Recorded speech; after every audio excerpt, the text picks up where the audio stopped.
Start. अस्सलाम वालेकुम रहमतुल्लाहि व बरकातुहू। जैसे कि आप लोग वाकिफ हैं हालात से त्रिपुरा के,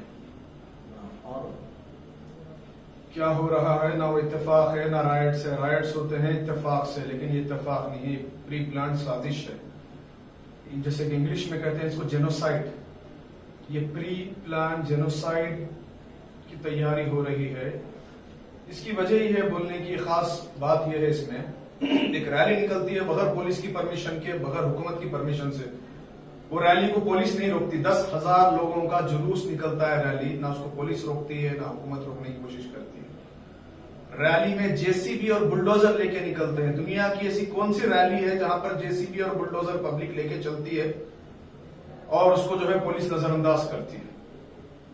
ये इत्तेफाक से जो है बांग्लादेश के राइट्स, बांग्लादेश में हुआ मंदिरों पे हमला दशहरा में, उसके बदले में हम ये कर रहे हैं, ऐसा कुछ भी नहीं है। ये सेम सिचुएशन है जो गोधरा में करे थे, pre plan attack and pre plan genocide. कोई रैली दुनिया में, पूरी दुनिया की बात कर रहा हूं, 30 साल से ज्यादा हो गया पॉलिटिक्स पूरी दुनिया की पढ़ते हुए, कोई दुनिया में रैली ऐसी नहीं है जहां जेसीबी और बुलडोजर लेके रैली पे निकलते हैं कोई लोग। क्योंकि अगर इंडिविजुअल होते, हाथ में लकड़ियां होते या बॉटल के बम होते, तेल डाल के, गैस के तेल से जो नॉर्मली फेंकते हैं मस्जिदों पे वगैरह, वो होते तो इतना डैमेज नहीं होता। ये बुलडोजर्स और जेसीबी की वजह से डैमेज हो रहा है, जो हुकूमत और पुलिस सामने रह के नजरअंदाज करती है। और बहुत से वीडियो जैसे आ रहे हैं जब पुलिस खुद चैंट कर रही, पुकार रही है जय श्री राम। इंडिया की हालात जो है कभी ऐसे थे नहीं, ना इंशाल्लाह फ्यूचर में अगर होंगे पता नहीं क्या हालात होंगे। लेकिन सब कुछ जागने का टाइम है। वक्त ये है कि सब एक होना है, मुसलमान। और ये टारगेट ये ऐसा नहीं, हमेशा जो होता है वो दलित, बीसी, एससी, मुसलमान मिला के एक बात होती है। हम लोग भी बात करते हैं, जैसा पिछले टाइम बच्चियों के रेप के वगैरह के बारे में बात है, ये वो बात नहीं है। स्पेशली मुसलमान को टारगेट बना के किया गया अटैक है। और कोई भी राइट्स होते हैं, कोई भी एट्रोसिटीज एक दिन होता है कि भाई जुलूस निकला था, जला दिए, तोड़ दिए, फोड़ दिए, सारी इंडिया में होता है, सारी दुनिया में होता है। पिछले 7 दिन से कंटिन्यूअस चल रहा है। एक एरिया छोड़ के दूसरा एरिया, ये मीडिया नहीं बता रही आपको, कहीं पर भी कुछ भी नहीं। 5 मस्जिदें जलाए गए, 20 से ज्यादा मस्जिदें जो है इस्तेमाल कर दिए, मस्जिदें ऑलमोस्ट खत्म हो गए। कुरान की बेहुरमती हो गई है, मुसलमानों पे मजालिम हो रहे हैं। जिस एरिया में मुसलमान रहते हैं, मुसलमान एरिया छोड़ के जब भाग रहे हैं, क्योंकि अब नेक्स्ट टारगेट हम बनेंगे। क्योंकि जहां जहां थे घर जला दिए गए, लोग कैसे कैसे अपनी जान बचा के भागे। अभी कितने मरे एक्चुअल रिपोर्ट नहीं है, कितने मुसलमानों को मारे ये लोग। मतलब ये है कि अपील करना हम प्रेसिडेंट से, हम तो लेटर ऑलरेडी दे दिए प्रेसिडेंट को, 3 दिन पहले प्रेसिडेंट ऑफ इंडिया लेटर भेज दिए रजिस्टर पोस्ट। अपील करना मतलब नहीं है, हमारी प्रेस कॉन्फ्रेंस करना मतलब नहीं है, हमारे को मालूम है तकल्लुफात कर रहे हैं हम लोग, सिर्फ फॉर्मेलिटीज है। इससे कोई असर होने वाला नहीं है किसी को भी। उस वक्त तक असर नहीं होगा जब तक के पूरे मुसलमान एक नहीं होंगे, सब जागेंगे नहीं। ये पहला पॉइंट। दूसरा पॉइंट ये है, कोई भी मुल्क, चाहे वो जर्मनी हो, दुनिया की कोई मिसाल ले लो, मुल्क जहां तबाह हुए, जर्मनी होने दो या कोई भी मुल्क होने दो, जब तक के सेक्युलर साइलेंट मेजोरिटी होती है ना, मेजोरिटी जो साइलेंट रहती है सेक्युलर, वो लोग जुल्म करने वालों से ज्यादा डेंजरस होते हैं। जुल्म करने वाले, ये षड्यंत्र करने वाले, चाल चलने वाले 2 से 3% है। लेकिन जो साइलेंट मेजोरिटी है सबसे बड़ा नुकसान कर रही है देश को। इंडिया नहीं रहेगा। इंडिया बनाए कौन थे? इंडिया नहीं था मुगलों से पहले, मुसलमानों की हुकूमत से पहले इंडिया नहीं था। ये छोटे छोटे रियासतों में बसा हुआ 400-500 रियासतों का एक गढ़ था। इंडिया बनाए मुसलमान। कितने, क्या 1100 साल मुसलमान हुकूमत करे, जब ना हिंदू खतरे में था, ना जब किसी को प्रॉब्लम था, कुछ नहीं। 90 साल, सिर्फ 90 साल, 200 साल बेवकूफी की बात है, ब्रिटिशर हुकूमत करे। 1857 से 1947, 90 साल ब्रिटिशर हुकूमत करे।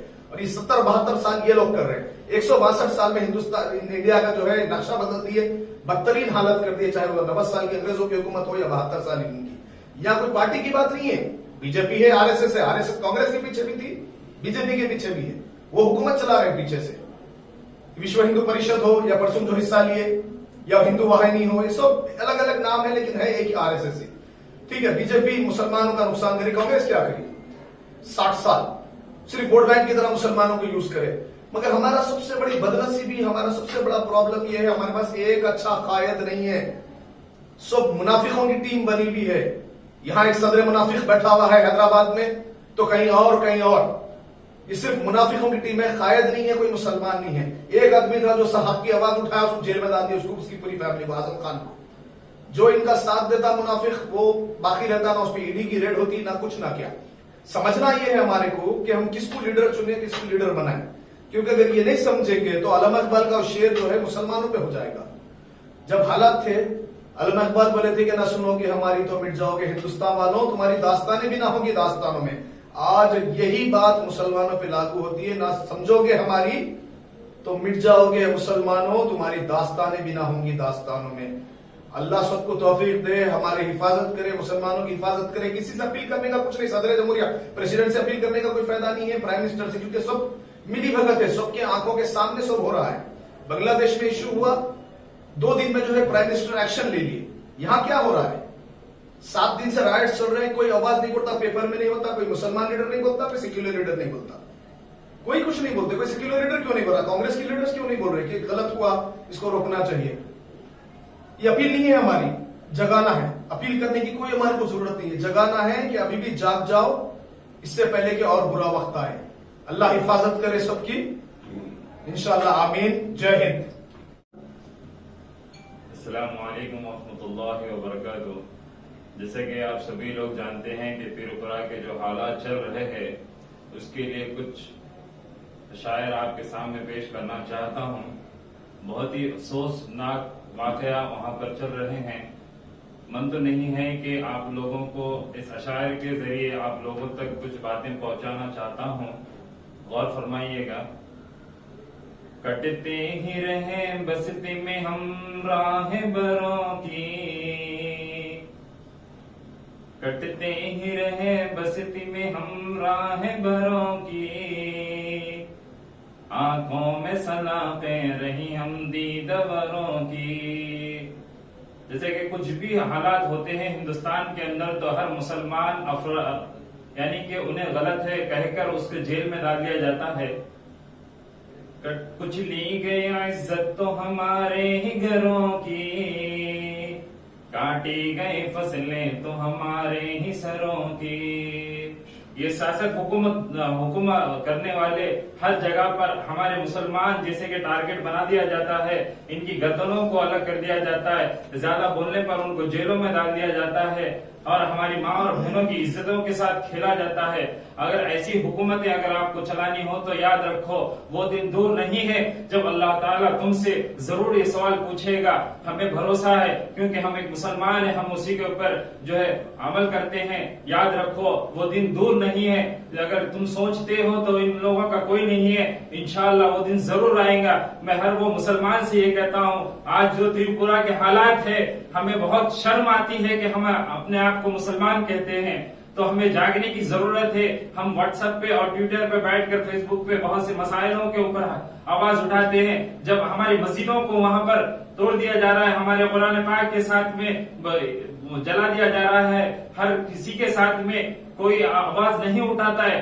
आज हुक्मरान जो भी है मुसलमान है, आज आवाज नहीं उठाते। वो अपने एक वोट बैंक के लिए बहुत सारे मसलों के ऊपर आवाज उठाते, मगर हर मुसलमान के लिए हिंदुस्तान हमारे बाप आदम अलैहिस्सलाम ने पहले हिंदुस्तान में खत्म रखा था।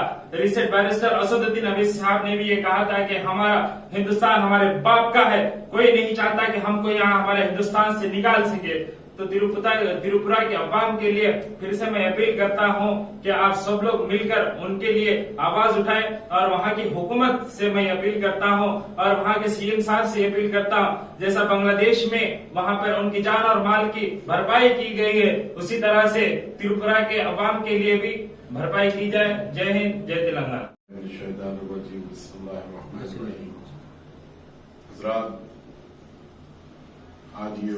आज जो प्रेस मीट चल रही है उसकी वजूहात आपके सामने रखते हैं। आपने देखा त्रिपुरम मिजोरम में जो हालात गुजर रहे हैं, जैसे कि मीडिया की तरफ से सुनने में आया है कि 20 से 25 मसाजिद को शहीद किया गया, उन्हें मिस्मार कर दिया गया और कुरान की बेहुरमती की गई। ये बड़ी गलत बात है कि हिंदुस्तान की जो दुनिया में मानी हुई जमहूरियत है, लेकिन उस जमहूरियत में ये जो दाग लग रहे हैं ये हमारी बदनामी नहीं, हिंदुस्तान की बदनामी, हिंदुस्तान की जमहूरियत की बदनामी है। आपने देखा हमारे बाजू एक छोटा सा मुल्क है बांग्लादेश, जिसमें इस किस्म के फसादात हुए, दशहरे में जो भी हुआ, लेकिन वहां की गवर्नमेंट सामने आकर जो मुजरिम थे उन्हें पकड़ कर गिरफ्तार किया, कानूनी तौर पे उन्हें उसकी सजा दिलाई और दिला रही है। लेकिन हमारे वजीर आजम 56 इंच का सीना रखते हुए, लेकिन दिल क्यों छोटा है समझ में नहीं आती। ये अपने आप को नहीं, हिंदुस्तान को बदनाम कर रहे हैं। हम सदर जमहूरिया से ये मुतालबा करते हैं कि जिस तरीके से बांग्लादेश एक छोटा मुल्क जो हम लोगों ने, हिंदुस्तानियों ने उन्हें आजाद करा के छोड़ा था, वो हमें सबक दे रहा है। लेकिन हम सबको सबक देना चाहिए कि हिंदुस्तान की जमहूरियत कोई छोटी चीज नहीं है। जो भी खातिर खान लोग हैं, इसे उन्हें सजा दिलाएं कानूनी तौर पे, और हिंदुस्तान में ऐसे बदनुमा दाग को बचाएं, हिंदुस्तान की आजादी को बचाएं, हिंदुस्तान की एकता अखंडता को बचाएं, हिंदुस्तान को टूटने से बचाएं। वजीर आजम से भी हम ये इल्तिजा करते हैं कि इस बदनुमा दाग को धोएं। जिस तरीके से आपने गुरुदाव में कहा था कि मुझे धुला दिया गया है, मैं साफ हुआ हूं, ये दाग भी आप पर लगते हैं, अपने दागों को धोएं और हिंदुस्तान की आजादी, एकता अखंडता को बाकी रखें। हम खासतौर से प्रेसिडेंट ऑफ इंडिया से अपील करते हैं कि इन चीजों को, आइंदा ऐसे चीजों को वाकई होने से रोकें और अपने मुल्क को सिक्योर रखने की कोशिश करें। सलाम अलैकुम। Pregunta a mí, a la cámara.